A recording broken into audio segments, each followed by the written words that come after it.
हिस्सा।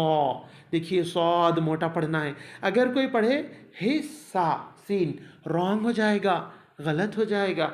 वअला इबादिल्लाहिस्सा, सौद मोटा पढ़ेंगे।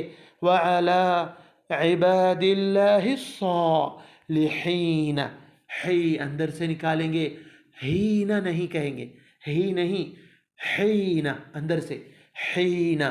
तभी जो है हम यहाँ पर अल्लाह के तमाम नेक बंदों के लिए भी सलामती की दुआ कर रहे हैं। जितने भी नेक बंदे गुजरे, अगर उन सब की दुआ का अजर हमें मिलना है तो हमें सौद सही पढ़ना होगा, आइन सही पढ़ना होगा। क्योंकि अगर हम गलत पढ़ेंगे फरिश्ते हमारे नामा अमाल में गलत ही लिखेंगे। अगर हम सही पढ़ेंगे तो फरिश्ते सही लिखेंगे और हमें अजर भी मिलेगा, बरकतें भी हमारी ज़िंदगी में आएगी। नमाज के अज़कार का मतलब भी हम दूसरे वीडियो में